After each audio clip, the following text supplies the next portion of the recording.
बिस्मिल्लाहिर्रहमानिर्रहीम। अस्सलाम वालेकुम नादरीन, आप यूट्यूब चैनल देख रहे हैं। मैं इमरान खान हूँ। आज़ाद कश्मीर में आज इलेक्शन का दिन था। सारा दिन हम चेक करते रहे क्योंकि 3 मरहलों में ये इलेक्शन होना है। एक मरहले में अभी मीरपुर डिवीज़न में हो रहा है, फिर मुजफ्फराबाद में लेकर जाएंगे और आखिर में रावलाकोट साइड पे ये आ जाएंगे पुंछ डिवीज़न में। तो मीरपुर से इसका आगाज़ किया गया। नवाज शरीफ ने बड़ा ज़ोर लगाया, बिलावल ने बड़ा ज़ोर लगाया और दावे किए जा रहे थे कि बहुत बड़ी तादाद में लोग निकलेंगे, लाइनें लग जाएंगी, लोग लाइनों में लग के वोट डालेंगे। बल्कि ये अहकामात भी एस्टेब्लिशमेंट की जानिब से दिए गए थे कि आपने मनाजिर फिल्माने हैं। अगर आपके पास 100, 50, 200 वोटर हैं तो आप उसको लेकर जाएं, बजाय इसके कि वो वोट डाले उसको आप खड़ा करें लाइन के अंदर, लंबी कतारें आप शो करें, मीडिया के ऊपर विजुअल्स बनाएं ताकि वो फिर हम चलाएं पीटीवी के ऊपर और बाकी जो मीडिया उसको दें कि आप ये मनाजिर चलाएं। AR भाई हो गया, वो भी काफ़ी आजकल मदद कर रहा है बी टीम के तौर पर, और बहुत सारा मीडिया है जिसे ये हुक्म था कि आपने ये विजुअल चलाने हैं जो आपको दिए जाएंगे, लेकिन वो विजुअल भी नहीं बने। ये इतने नालायक हैं, इतने नकम्मे हैं कि ये अपने मुलाजमों की कितारें भी नहीं दिखा सके। आज़ाद कश्मीर के लोग वोट के अंदर अगर कोई आया भी है ना तो ऐसा लगा कि जैसे वो अपनी तौहीन समझ रहे हैं कि जनाब हम तो वीडियो अपनी बनाना ही नहीं चाहते, हम चाहते ही नहीं है कि जनाब कोई हमें देखे। कोई अगर बहुत मजबूरी में आ भी गया है तो, क्योंकि लोगों को ये पता है कि उन्होंने आज़ाद कश्मीर में रहना है। वहाँ बच्चे शहीद हो रहे हैं, नौजवान शहीद हो रहे हैं, सिक्योरिटी फोर्सेज गोलियां मार रही हैं, लोगों के घरों के अंदर दाखिल होकर तोड़ फोड़ कर देते हैं, सड़कें उनकी बंद की हुई हैं, खाना उनका बंद किया हुआ है, गंदम की ट्रक वापस भेज दिए हैं। तो फिर आप जब इतना तंग करेंगे एक इलाके के लोगों को तो रद्द अमल तो उनका आएगा, और वो रद्द अमल हमने देखा। अब माजी की निस्बत जो टर्न आउट है या लोगों की वोट डालने की ख्वाहिश है वो ना होने के बराबर थी। ये बहुत ही कम लोग निकले वोट डालने के लिए। आज़ाद कश्मीर के इलेक्शन में एस्टेब्लिशमेंट ने जो ड्रामा करने की कोशिश की वो ड्रामा मुकम्मल तौर पे फ्लॉप हो गया। अब तक तो यही दिखाई दे रहा है। अवामी सतह पर इलेक्शन का मुकम्मल ही बाइकआउट था। बेशुमार मेरे पास पोलिंग स्टेशन की वीडियोज़ हैं। वो आज़ाद कश्मीर के लोग वहाँ पे खड़े होकर वीडियोज़ बनाते थे और बताते थे देखो कोई भी नहीं आया, ये देखें हम खड़े हैं, ये इतने घंटे हो गए कोई भी नहीं आया, ये देखें इतने घंटे और गुजर गए कोई भी नहीं आया। तो अलग अलग पोलिंग स्टेशन से लोग बनाकर भेज रहे थे। बाहर जो कैंप लगे हुए थे पीपल्स पार्टी और PMLN के, हु का आलम था खाली। लोगों को इतनी दिलचस्पी नहीं थी कि वो कैंप लगा के वहाँ पे बैठ जाए। अच्छा, इसके बरक्स जो आज़ाद कश्मीर के शहरी हैं, ख़वातीन हैं या लोग हैं, उन लोगों ने छोटी छोटी रैलियां निकाली इलेक्शन के खिलाफ और वो इस इलेक्शन को एक ढोंग करार दे रहे थे। तो इस वक्त जो आज़ाद कश्मीर के अंदर इंतखाबात हुए वो पाकिस्तान की मिलिट्री एस्टेब्लिशमेंट ने ज़बरदस्ती मुसल्लत किए अपनी बी टीम पॉलिटिकल पार्टीज के साथ मिलकर, जिन्हें आज़ाद कश्मीर के अवाम ने मुकम्मल तौर पर मुस्तरद कर दिया। ये है टोटल मिला के खबर। अगर आप ये कहें कि बहुत ज़्यादा वोट पड़े, 10% भी नहीं पड़े, लेकिन ये वोट निकलेंगे ज़्यादा। जब ये गिनती करेंगे तो इनके अंदर वोट शामिल कर देंगे। अभी देखें ना, कल ही पकड़े गए हैं बैग्स, वोटों वाले बैग्स तो पकड़े गए हैं ना। वो बैग्स तो तैयार करके रखे हुए हैं हर हल्के के अंदर।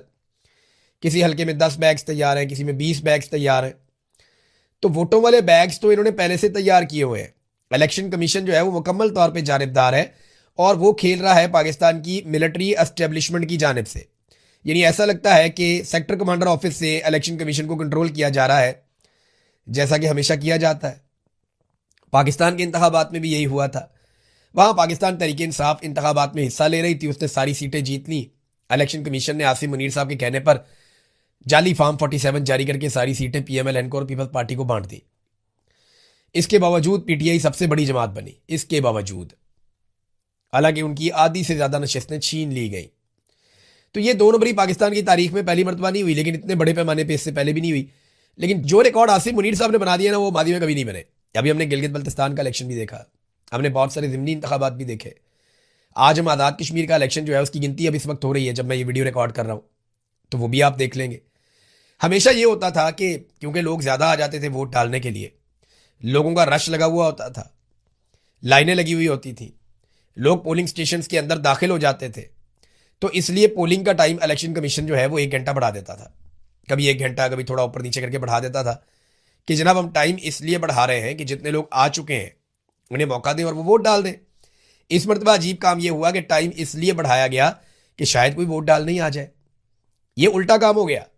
पहले रश की वजह से टाइम बढ़ाया जाता था, इस मरतबा खाली होने की वजह से टाइम बढ़ाया गया। बिल्कुल ही खाली पड़ा हुआ भाई, अगर किसी ने आना है तो हम 1 घंटे का और टाइम दे रहे हैं, डेडलाइन में इजाफा कर रहे हैं, आगे अल्लाह का वास्ता वोट डाल के चले जाए। ये हालात है। पुलिस मुकम्मल तौर पे पॉलिटिसाइज हो गई है। मिसाल के तौर पे आप ये पुलिस वाले का स्टेटमेंट देखें जो IG ऑफिस ने स्टेटमेंट जारी किया, बड़ा इंटरेस्टिंग है। वो कहते हैं जी मीरपुर डिवीजन की आवाम का एहतजाज के बजाय वोट की ताकत पर एतमाद का इजहार। भाई तुम मामे लगते हो, लोग अगर एहतजाज करते हैं तो उनका आईनी और कानूनी हक है, वो अगर वोट डालते हैं तो उनका आईनी और कानूनी हक है। तुम क्यों मामे बनते हो बीच में आकर कहते हो जनाब कि हम इसमें बड़े खुश हो रहे हैं। अब वो कहते हैं आज़ाद जम्मू कश्मीर कानून साज असम्बली के 2026 के आम इंतखाबात के पहले मरहले में आज मीरपुर डिवीज़न में इंतखाबात के सिलसिले में मीरपुर डिवीज़न की आवाम ने एहतजाज की बजाय वोट की ताकत पर एतमाद का इजहार कर दिया। आवाम ने इंतशार और एहतजाज का रास्ता इख्तियार करने के बजाय अपने आइनी, कानूनी और जमहूरी हक़ रायदही के इस्तेमाल को तरजीह देते हुए वोट के ज़रिए फैसला करने का इंतखाब किया। ये पुलिस है जो ये कह रही है, आप अंदाज़ा करें। पुलिस बी टीम बनी हुई है मिलिट्री एस्टेब्लिशमेंट की, और मिलिट्री एस्टेब्लिशमेंट पाकिस्तान की वो है जिनका सियासत करने का 70 साल से ज़्यादा का तजर्बा है। पाकिस्तान की सबसे पुरानी और बड़ी पॉलिटिकल पार्टी इस वक्त पाकिस्तान की मिलिट्री एस्टेब्लिशमेंट है। जर्नैल हैं जो सबसे बड़ी पॉलिटिकल पार्टी चलाते हैं। वो खुद इलेक्शन नहीं लड़ते, लेकिन वो अपने अपने लोगों को इलेक्शन लड़वा के उनके ज़रिए से इक़्तिदार पे कब्जा करते हैं। ये वही बात है ना, देखें। और उनकी बी टीम के तौर पे हमेशा उनके गंदे कपड़े पुलिस होती है। तो ये जो आईजी है लियाकत, ये तो बिल्कुल ही ज़मीन पे ही लेटा हुआ है, ना कोई गैरत है ना कोई शर्म है। वो बंदे को थोड़ा सा होता है कि यार मैं थोड़ा सा तो हौसला मैं दिखा दूँ। मैं इस आदमी को जानता हूँ, इतना बुरा आदमी नहीं था मैं जब पुराना जानता था, लेकिन कुछ क्लिप वगैरह मैंने इसके देखे, वो तो ज़हनी मरीज वाली बातें कर रहा है कि इतना बंदा मार दो तो उतना बंदा मार दो। लेकिन मैं इतना बदगुमान तो मैं इसके बारे में कभी नहीं था। जो हरकतें इसने करके दिखा दी, अब ये पुलिस का काम है करने का। तर्जुमान इंस्पेक्टर जनरल पुलिस वो ये बात कर रहा है कि अवाम ने अवामी एक्शन कमेटी की गुज़िश्ता 3 कॉल्स के बाद आज 27 जुलाई की लॉन्ग मार्च की कॉल भी मुस्तरद कर दी। यार पुलिस का क्या काम है? जॉइंट अवामी एक्शन कमेटी एक्स करे, वाई करे, जेड करे, अवाम जो मर्जी करे, तुम्हारा काम सिर्फ ड्यूटी करना है, नौकरी करना है। तुम पॉलिटिकल स्टेटमेंट क्यों जारी कर रहे हो? पुलिस जब पॉलिटिकल स्टेटमेंट जारी कर रही हो और एस्टेब्लिशमेंट उससे करवा रही हो, तो इसका मतलब है खाना ही खराब हो गया। इनसे कुछ भी कंट्रोल नहीं हुआ, इनका बेड़ा गर्क हो गया। इलेक्शन कमीशन बी टीम ऐसे बना हुआ है, बल्कि वो तो ए टीम बना हुआ है। अभी रिजल्ट भी जारी करेगा थोड़ी देर में। पीएमएलएन और पीपल्स पार्टी के लोग जीतेंगे कुछ देर में इलेक्शन, फिर आप देखेंगे, आपको बड़ा मजा आएगा। सारा दिन आपको सड़कों पे इतने लोग नजर नहीं आएंगे जितने बक्सों में से अभी वोट निकलेंगे, क्योंकि बैग्स भरे हुए तो हमने एक दिन पहले ही देख लिए ना कि बैग्स भरे हुए और वो रखे हुए। तो जो बसें भेजी थी मरियम नवाज ने, वो इलेक्शन कमीशन के रूल्स की खिलाफ वर्जी थी। वो आज़ाद कश्मीर में दाखिल भी होगी, वहाँ पहुँच भी गई। उस पर इलेक्शन कमिश्नर ने पता क्या किया, वहाँ चीफ इलेक्शन कमिश्नर की जारी स्टेटमेंट जारी किया गया कि जनाब हम तस्दीक करते हैं कि बसें पहुँच गई हैं, लेकिन इन बसों का इस्तेमाल इलेक्शन के बाद होगा, क्योंकि इलेक्शन से पहले अगर इनका इस्तेमाल होगा तो ये तो फिर वो गलत हो जाएगा ना, इलेक्शन पे असरअंदाज होने की कोशिश हो जाएगी। आप अंदाज़ा करें कितने बड़े फ्रॉड हैं ये। भाई ज़ाब्ता इखलाक की धज्जियाँ उड़ा दी उन्होंने। तुम उन्हें पकड़ो, उनके खिलाफ कानूनी कार्रवाई करो, उनका दाखिला बंद करो आज़ाद कश्मीर में, कि अब जब तक इंतखाबात चलेंगे ये बाप बेटी का हम दाखिला नहीं होने देंगे आज़ाद कश्मीर में। ये करने की बजाय उनकी बसें रख लेंगे, जनाब हम इलेक्शन के फ़ौरन बाद दे देंगे। अंदाज़ा कीजिए। और ये बसें नहीं चल रही आज़ाद कश्मीर में, ये आप मेरे से पूछ लें।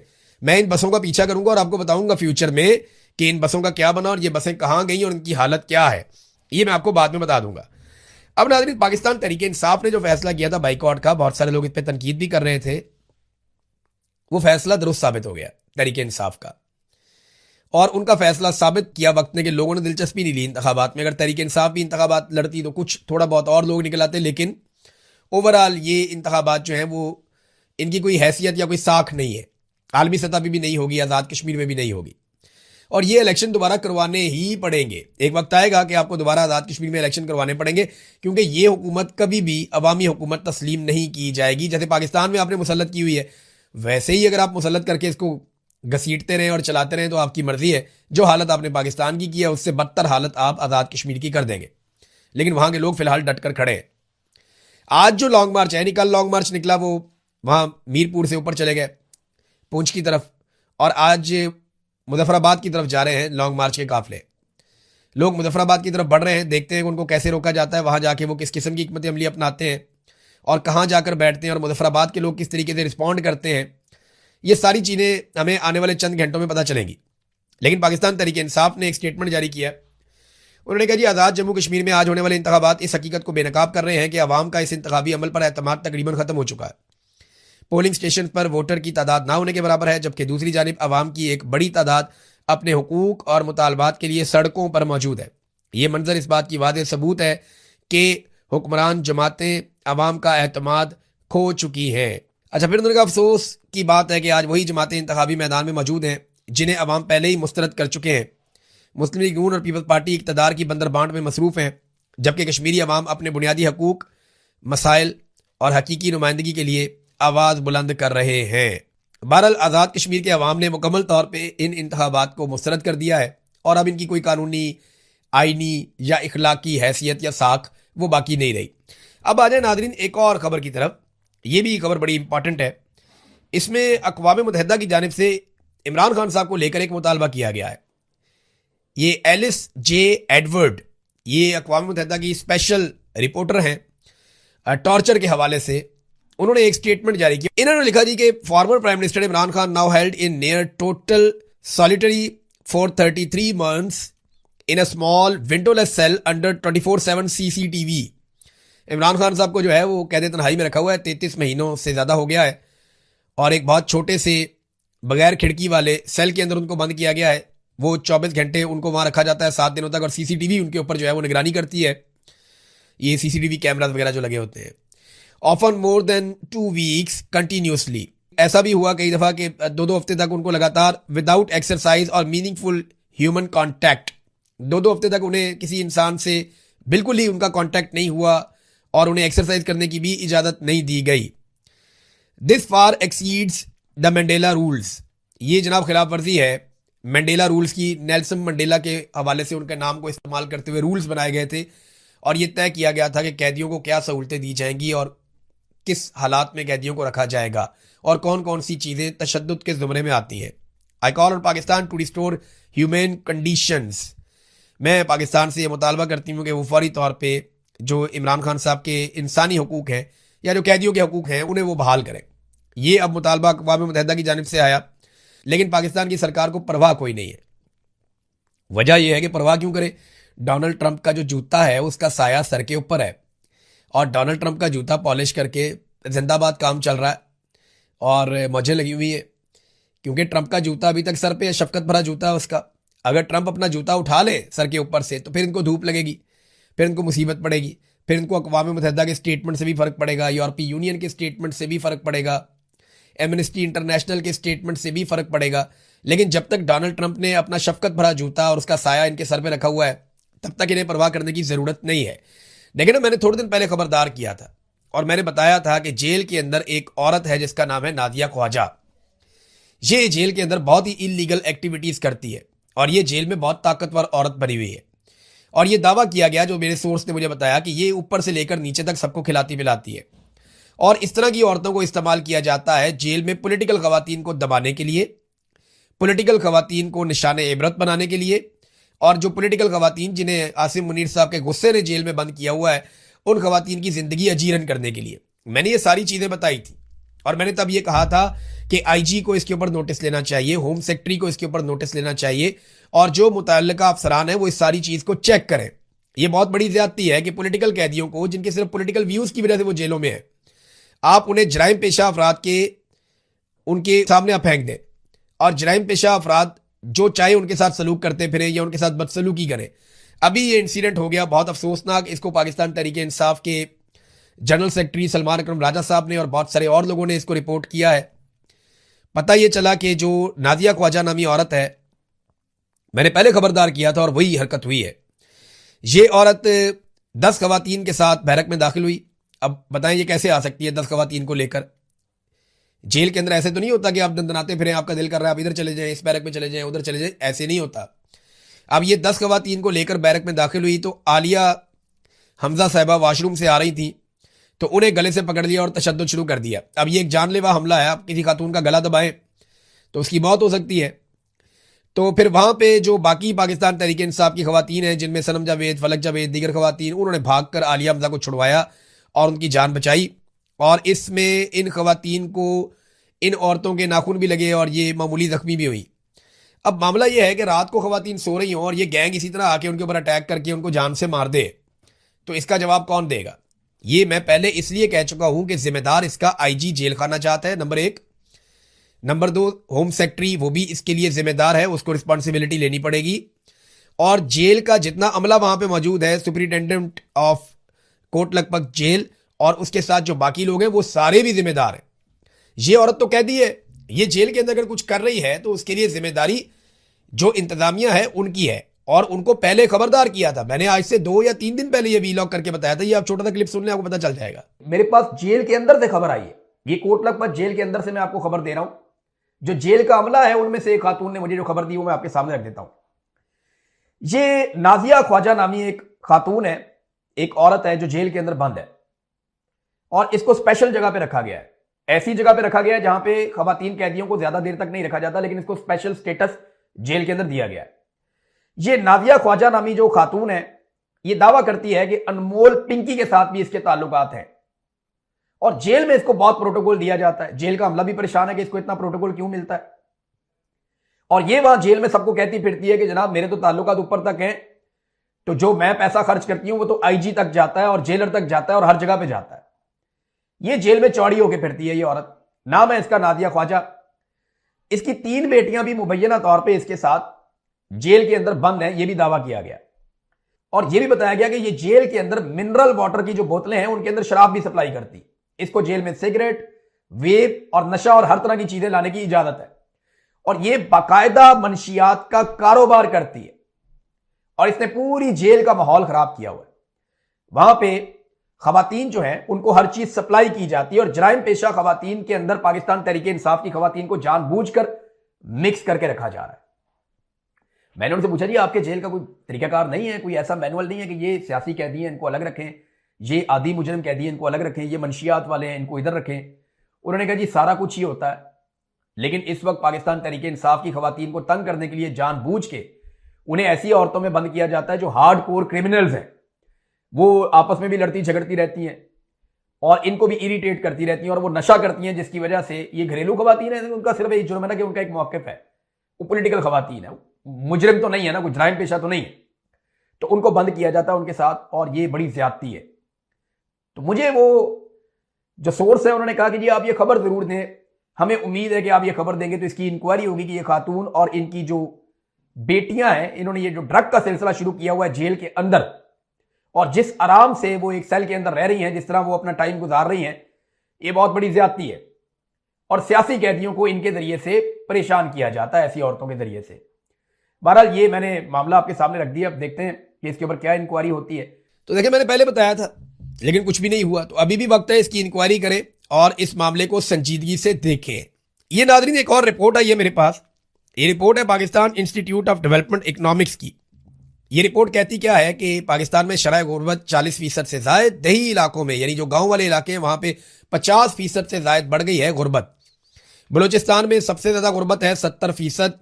वहाँ पे हम ऑपरेशन ज़रूर करते हैं लेकिन हम गुर्बत उनकी दूर नहीं करते, हालांकि मादनियात के नुक्ता नज़र से वो पाकिस्तान का सबसे अमीर सूबा होना चाहिए, लेकिन 70% गुर्बत वहाँ पे है। जहाँ दूसरे सूबे में बहुत ज़्यादा वसाइल हैं, जहाँ बिजली बनती है, जहाँ पानी के वसाइल शानदार हैं, जहाँ पे बहुत सारी मादनियात हैं, वो खैबर पख्तूनख्वा है, यहाँ पे 48% गुर्बत। और जो गाँव देहात है वहाँ पे ज़्यादा गुर्बत है, शहरी इलाकों में कुछ कम गुर्बत है। तो ये डाटा सरकारी है, मेरा नहीं है। तो गुर्बत में पाकिस्तान में लगातार इजाफा हो रहा है, लेकिन अगर आप इनकी गाड़ियां और जहाज देखें तो आप हैरान हो जाएंगे। अभी मैं वो वीडियो देख रहा था कि मरियम नवाज के काफिले में 50 के करीब गाड़ियां होती हैं, और सारी इंपोर्टेड गाड़ियां होती हैं, बड़ी गाड़ियां होती हैं। जो जैमर्स वाली गाड़ी है वो भी बहुत कीमती और बड़ी गाड़ी है, यानी वो LC 300 टोयोटा की बड़ी शानदार गाड़ियां हैं, BMWs, मर्सिडीज, टोयोटा की शानदार जो टॉप ऑफ द लाइन गाड़ियां हैं, बड़ी बड़ी गाड़ियां, ये वो उनको इस्तेमाल करते हैं। छोटे मोटी गाड़ियों में भी एटलीस्ट जो है वो 2.25 करोड़ की वो फॉर्च्यूनर गाड़ी है वो होती है। तो ये 50-50 गाड़ियों के काफिले में तो मरियम नवाज जाती है, नवाज शरीफ जाता है, शहबाज शरीफ जाता है। और ये एक मैं आपको वीडियो दिखाता हूँ, ये इंडियन आर्मी चीफ है, देखें आप, ये इंडियन आर्मी चीफ है, ये नया आया, ये अभी अपॉइंट हुआ थोड़ा अर्सा पहले इंडियन आर्मी चीफ। इसका नाम है धीरज सेठ। ये जिस गाड़ी से उतरा है ना वो मारुति है, ये सुजुकी मारुति है, ये इंडिया में बनती है। ये पाकिस्तानी इतनी महंगी नहीं, पाकिस्तानी 30 लाख की होगी ये गाड़ी। तो इंडिया में ये सुजुकी मारुति जो गाड़ी बनती है, इसमें से उनका आर्मी चीफ उतर के आ रहा है। आप सोचें कि आपका आर्मी चीफ तो छोड़ दें, बहुत दूर की बात है, आपका सेक्टर कमांडर भी इस लेवल की गाड़ी इस्तेमाल करता है? नहीं करता है। इसीलिए तो इंडिया जंग हार जाता है हमसे, इसीलिए तो इंडिया तरक्की नहीं कर रहा, इसीलिए तो इंडिया में जमहूरियत नहीं है, इसीलिए तो इंडिया की इकॉनमी बैठ गई है, इसीलिए तो इंडिया बर्बाद हो गया, क्योंकि उसके आर्मी चीफ को पता ही नहीं है कि किस तरह की गाड़ी में बैठना है। या कैसी लग्जरी लाइफ उसके लिए होनी चाहिए। सुजुकी मारुति के अंदर ही बैठ के आ गया बेवकूफ़ आदमी। कुछ हमारे वालों से सीखता तो उसे पता चलता कि किस तरीके से गाड़ियों में बैठा जाता है और किस किस्म की गाड़ियों और जहाज़ों में फिरा जाता है। बहरहाल ये तनकीद इसलिए है कि दोनों मुल्क बहुत गरीब हैं। मेरी बात का बुरा ना बनाए कोई, मैं कोई किसी दिफाई नुक्ता नज़र से नहीं कह रहा। आप टैंक खरीदना, दुनिया का सबसे महंगा टैंक ले लो। जहाज़ खरीदना, दुनिया का सबसे महंगा जहाज़ ले लो। आपने बम बनाया, आटम बम, हमने खुशियां बनाई, मिठाइयां बांटी। दिफाई नुक्ता नज़र से जो चीज़ लेनी है जो पाकिस्तान की हिफाजत के लिए, वो तो उसके लिए तो हमारी जान भी हाजिर है। लेकिन अब ज़ाती सहूलियात के लिए अगर बहुत कीमती चीज़ें ली जाएंगी तो वहां पे सवाल उठाना बतौर सहाफ़ी मेरा या पाकिस्तानी शहरियों का, ये तनकीद सोशल मीडिया पे हो रही है, मैंने आपके सामने रख दी। अब तक के लिए इतनी, अपना ख्याल रखिएगा, अपने चैनल का भी। अल्लाह हाफ़िज़।